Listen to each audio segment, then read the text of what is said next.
Guys, so I wanted to get a chapter done right here. Chapter 4 of Ramona. It was longer even than the Senora had thought it would be before Father Salvadero arrived. The old man had grown feeble during the year that she had not seen him, and it was a very short day's journey that he could make now without it was a very short day's journey that he could make now without too great fatigue.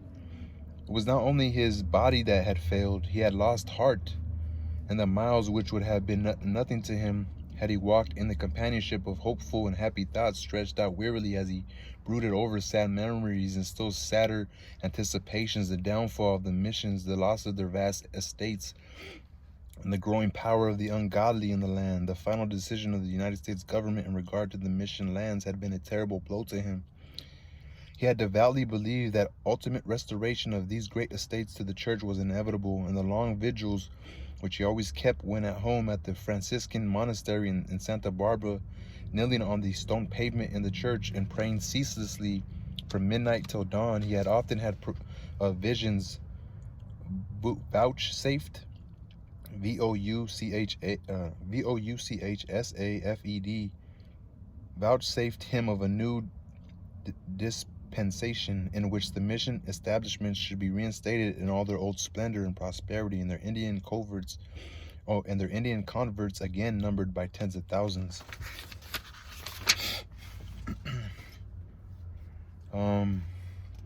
Long after everyone knew that this was impossible, he would narrate these visions with the faith of an old Bible seer and declare that they must come true and that it was a sin to despond. But as year after year he journeyed up and down the country, seeing at mission after mission the buildings crumbling into ruin, the lands all taken, sold, resold, and settled by greedy speculators, the Indian converts disappearing, driven back to their original wildernesses, the last traces of the noble work of his order being rapidly swept away, his courage faltered, his faith died out.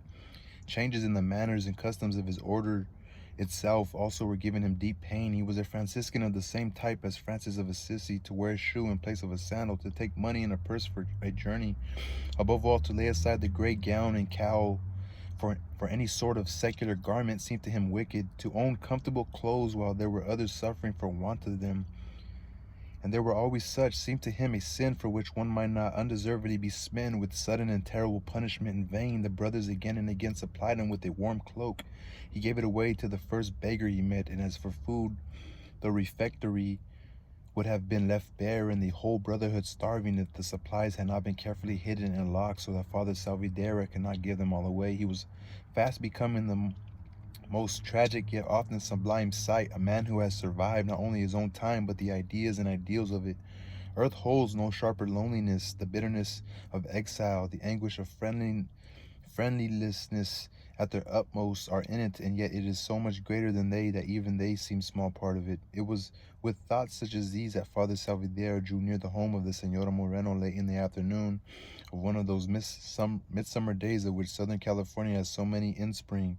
The almonds had bloomed and the blossoms fallen, the apricots also, and the peaches and pears. On all the orchards of these fruits had come a filmy tint of green, so light it was hardly more than a shadow on the gray. The willows were vivid light green, and the orange groves dark and glossy like laurel. The billowy hills on either side the valley were covered with verdure and bloom, myriads of low blossoming plants so close to the earth that their tints lapped and overlapped on each other, and on the green of the grass as feathers in fine plumage overlap each other and blend into a changeful color. The countless curves, hollows, and crests of the coast hills in Southern California heighten these chameleon effects of the spring verdure. They are like nothing in nature except the glitter of a brilliant lizard in the sun or the iridescent sheen of a peacock's neck. Father Salvadero paused many times to gaze at the beautiful picture. Flowers were already dear to the Franciscans. St. Francis himself permitted all decorations which could be made of flowers. He classed them with his brothers and sisters, the sun, moon, and stars, all members of the sacred choir praising God. It was melancholy to see how after each one of these pauses, each fresh drinking in of the beauty of the landscape and the balmy air, the old man resumed his slow pace with a long sigh and his eyes cast down. The fairer this beautiful land, the sadder to know it lost to the church. Alien hands reaping its fullness, establishing new customs, new laws, all the way down to the coast from Santa Barbara, yet scene, farms opening, towns growing, the Americans pouring in at all points to reap the advantages of their possessions. It was this which had made his journey heavy-hearted and made him feel in approaching the Senora Morenos as if he were coming to one of the last sure strongholds of the Catholic faith left in the country. When he was within 2 miles of the house, he struck off from the highway into a narrow path that he recollected lay by a shortcut through the hills and saved nearly a third of the distance. It was more than a year since he had trod his path, and as he found it growing fainter and fainter and more overgrown with the wild mustard, he said to himself, "I think no one can have passed through here this year."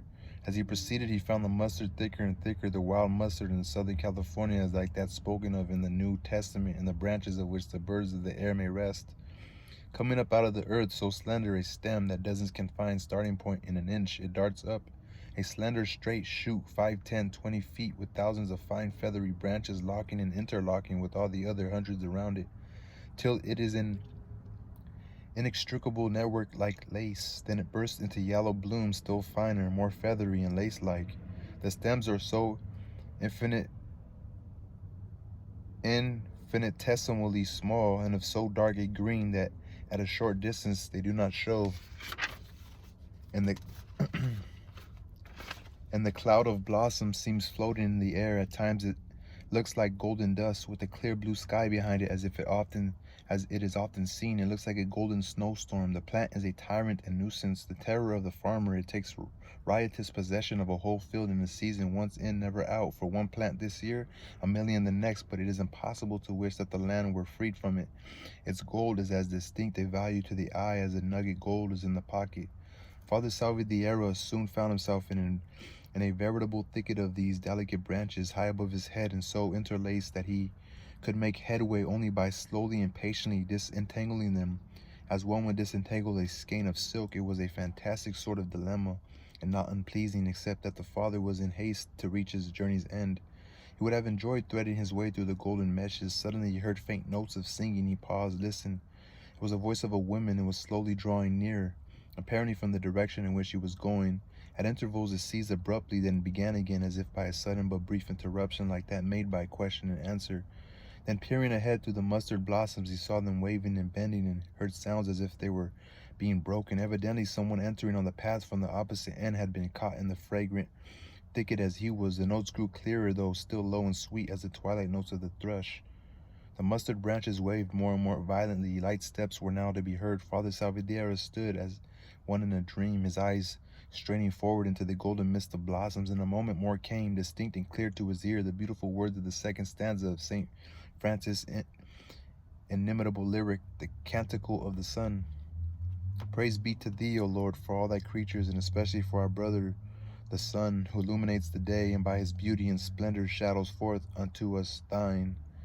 "Ramona," exclaimed the father, his thin cheeks flushing with pleasure, "the blessed child," and as he spoke her face came into sight, set in a swaying frame of the blossoms, as she parted them lightly to the right and left with her hands, and half crept, half danced through the loophole openings thus made. Father Salvadierra was past 80, but his blood was not too old to move quicker at the sight of this picture. A man must be dead not to thrill at it. Ramona's beauty was of the sort to be best enhanced by the waving gold which now framed her face. She had just enough of olive tint in her complexion to underlie and enrich her skin without making it swarthy. Her hair was like her Indian mother's, heavy and black, but her eyes were like her father's, still blue. Only those who came very near to Ramona knew, however, that her eyes were blue, for the heavy black eyebrows and long black lashes so shaded and shadowed them that they looked black as night. At the same instant that Father Salvadierra first caught sight of her face, Ramona also saw him, and crying out joyfully, "Ah, Father, I knew you would come by this path, and something told me you were near." She sprang forward and sank on her knees before him, bowing her head for his blessing. In silence he laid his hands on her brow. It would not have been easy for him to speak to her at that first moment. She had looked to the devout old monk as she sprang through the cloud of golden flowers, the sun falling on her bared head, her cheeks flushed, her eyes shining, more like an apparition of an angel or saint than like the flesh and blood maiden whom he had carried in his arms when she was a babe. "We have been waiting oh so long for you, Father," she said, rising. "We began to fear that you might be ill. The shearers have been sent for and will be here tonight. And that was the reason I felt so sure you would come. I knew the Virgin would bring you in time for Mass in the chapel on the first morning." The monk smiled half sadly. "Would there were more with such faith as yours, daughter," he said. "Our All well on the place. Father, all well, she answered. Felipe has been ill with a fever, but he is out now. These 10 days and fretting for your company, or for your coming. Ramona had liked to have said the literal truth, fretting for the sheep shearing, but recollected herself in time. And the senora, said the father. She is well, answered Ramona, gently, but with a slight change of tone, so slight as to be almost imperceptible, but an acute observer would have always detected it in the girl's tone whenever she spoke of the Senora Moreno. And you, are you well yourself, father? She asked affectionately, noting with her quick, loving eye how feebly the old man walked, and that he carried what she had never before seen in his hand, a stout staff to steady his steps. He must be very tired with a long journey on foot. Aye, Ramona, I am tired, he replied. Old age is conquering me. It will not be many times more that I shall see this place.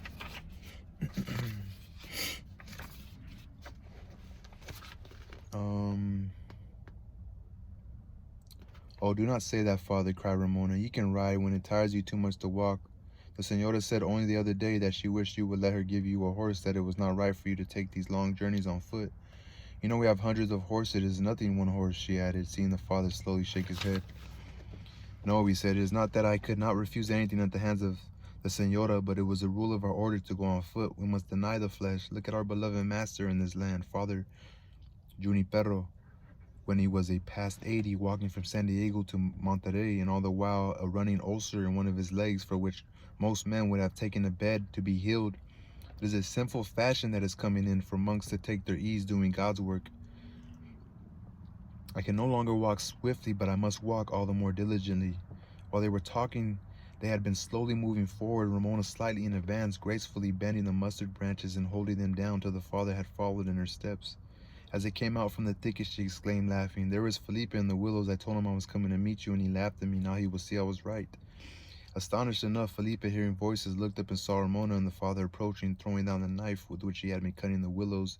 He hastened to meet them and dropped on his knees, as Ramona had done for the monk's blessing. As he knelt there, the wind blowing his hair loosely off his brow, his large brown eyes lifted in gentle reverence to the father's face, and his face full of affectionate welcome, Ramona thought to herself, as she had thought hundreds of times since she became a woman, how beautiful Felipe is. No wonder the senora loves him so much. If I had been beautiful like that, she would have liked me better. Never was a little child more unconscious of her own beauty than Ramona still was.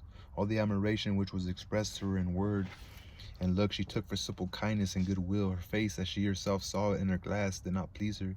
She compared her sight, massive black eyebrows, with Felipe's arched and delicately penciled, and found her own ugly. The expression of gentle repose which her countenance wore seemed to her an expression of stupidity. Felipe looked so bright, she thought, as she noted his mobile, changing face, never for 2 successive seconds the same. There was nobody like Felipe, and when his brown eyes were fixed on her, as they so often were, in a long, lingering gaze, she looked steadily back into their velvet depths with an abstracted sort of intensity which profoundly puzzled Felipe. It was this look, more than any other one thing, which had for 2 years held Felipe's tongue in leash, as it were, and made it impossible for him to say to Ramona any of the loving things of which his heart had been full ever since he could remember. The boy had spoken them unhesitatingly, unconsciously, but the man found himself suddenly afraid.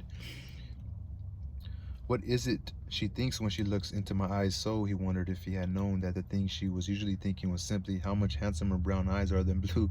I wish my eyes were the color of Felipe's. He would have perceived, perhaps, what would have saved him sorrow if he had known it, that a girl who looked at a man thus would be hard to win to look at him as a lover. Would be hard to win to look at him as a lover. But being a lover, he could not see this. He saw only enough to perplex and deter him.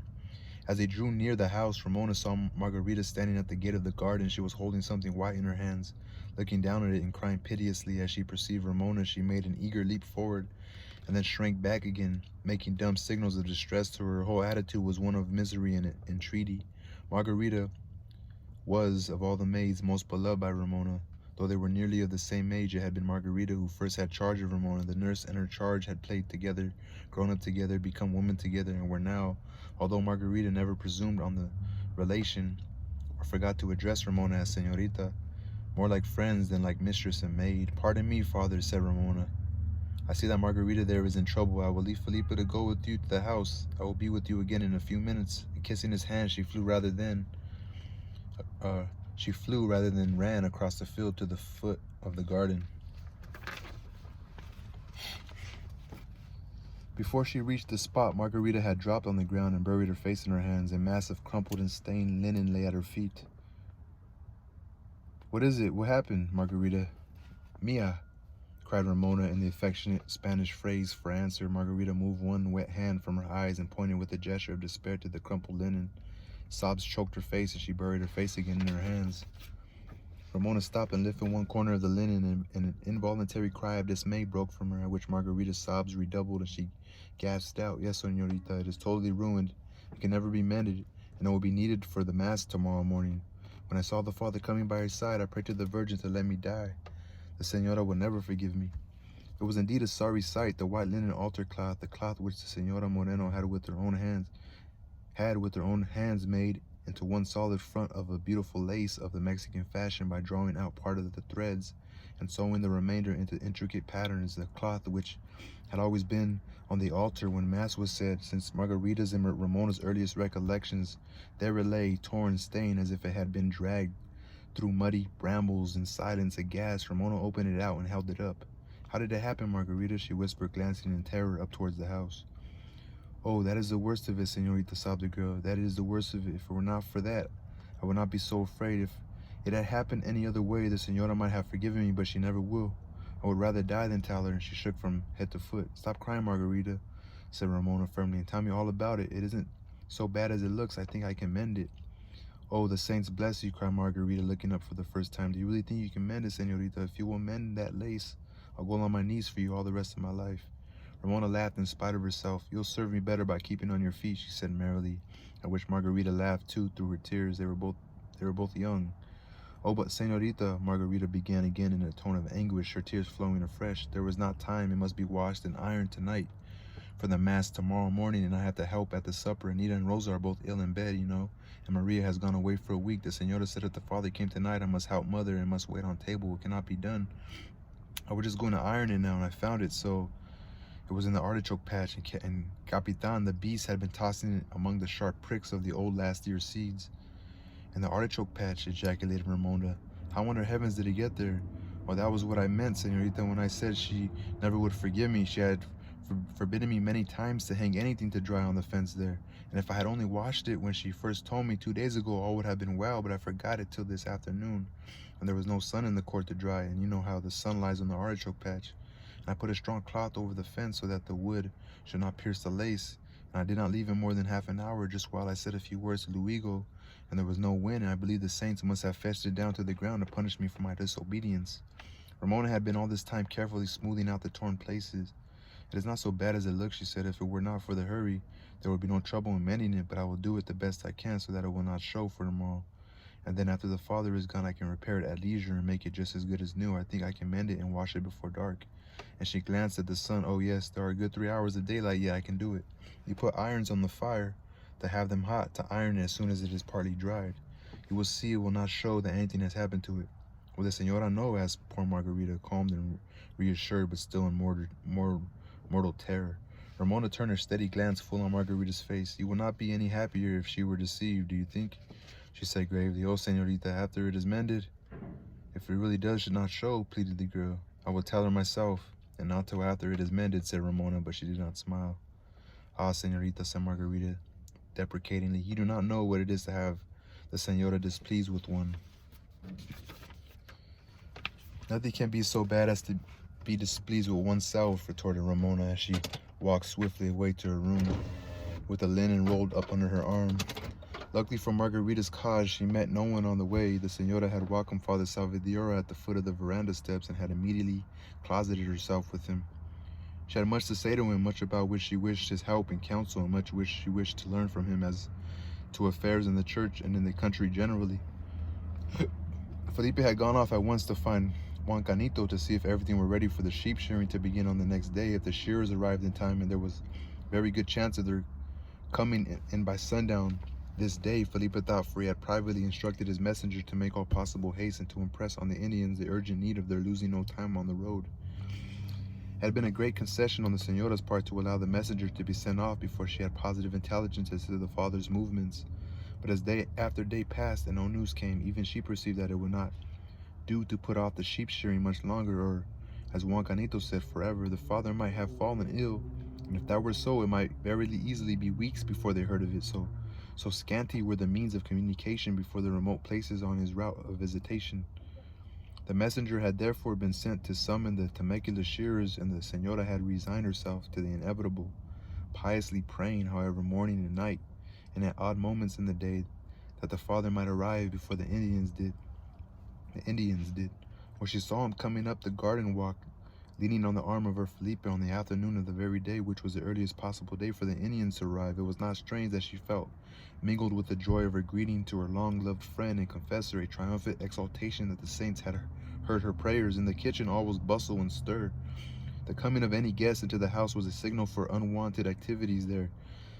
Even the coming of Father Salvadierra, who never knew whether the soup had forced meatballs in it or not, old Martha said, and that was to her the last extreme of indifference to good things of the flesh. But if he will not eat, he can see, she said, and her pride for herself and for the house was enlisted in setting forth as goodly an array of viands as her larder afforded.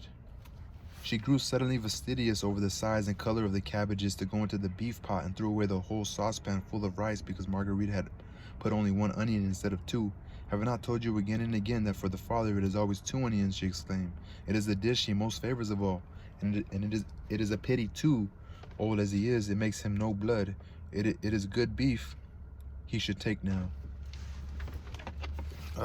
The dining room was on the opposite side of the courtyard from the kitchen, and there was a perpetual procession of small messengers going back and forth between the rooms. It was the highest ambition of each child to be allowed to fetch and carry dishes in the preparation of the meals at all times, but when by doing so they could perchance get a glimpse through the dining room door open on the veranda of strangers and guests, the restless rivalry became unmanageable.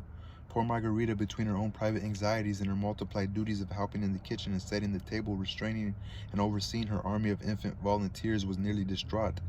Not so distraught, however, but that she remembered and found time to seize a lighted candle in the kitchen, run and set it before the statue of St. Francis of Paula in her bedroom, hurriedly whispering a prayer that the lace might be made whole like new. Several times before the afternoon had waned, she snatched a moment to fling herself down at the statue's feet and pray her foolish little prayer over again. We think we are quite sure that it is a foolish little prayer when people pray to have torn lace made whole, but it would be hard to show the odds between asking that and asking that it may rain or that the sick may get well. As the grand old Russian says, what men usually ask for when they pray to God is that 2 and 2 may not make 4. All the same, he is to be pitied who prays not. It was only the thought of that candle at St. Francis' feet which enabled Margarita to struggle through this anxious and unhappy afternoon and evening. At last supper was ready.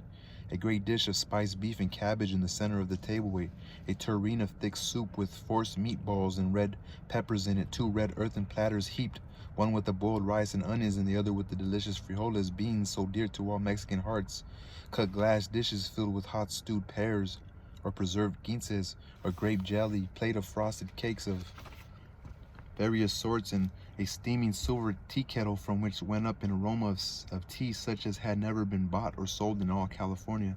The señora's one extravagance and passion. "Where's Ramona?" asked the señora, surprised and displeased as she entered the dining room. "Margarita, go tell the señorita that we are waiting for her." Margarita started, trembling with flushed face, towards the door. What would happen now? "Oh, St. Francis," she inwardly prayed, "help us this once." "Stay," said Felipe. "Do not call señorita Ramona." Then turning to his mother, "Ramona cannot come. She is not in the house. She has a duty to perform for tomorrow," he said, and he looked meaningly at his mother, adding, "We will not wait for her."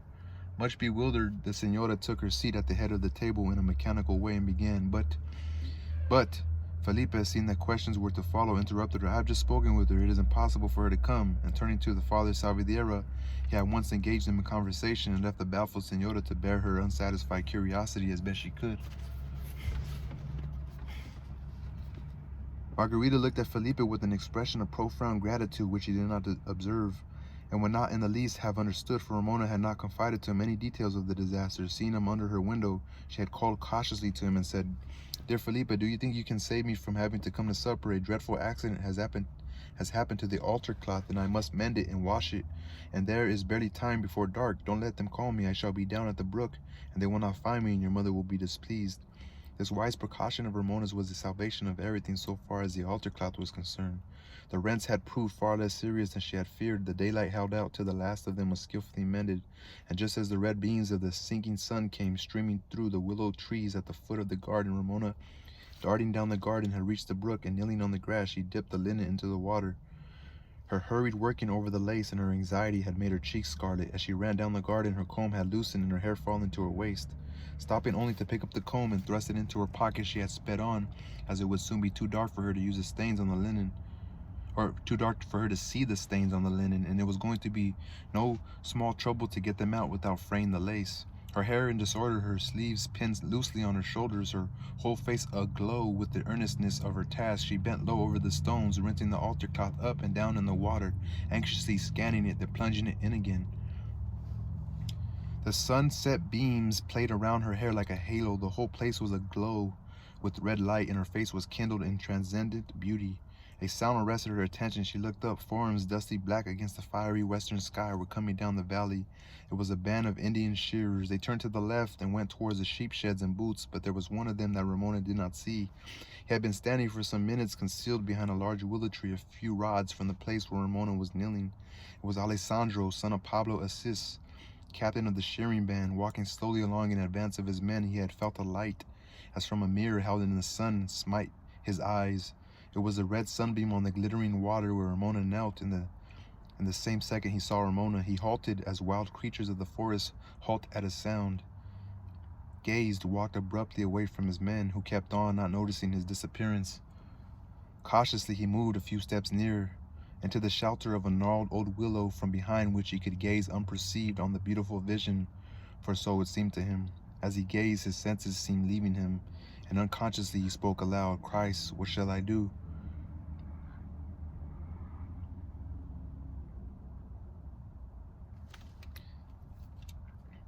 Cautiously he moved a few steps nearer, into the shelter of a gnarled old willow, from behind which he could gaze unperceived on the beautiful vision, for so it seemed to him. As he gazed, his senses seemed leaving him, and consciously he spoke aloud, "Christ, what shall I do?" So Ramona's probably beautiful, huh? Ramona. So I forgot Alessandro's the Indian. I thought because they were saying that like her stepbrother or half brother was like in love with her or whatever. Was like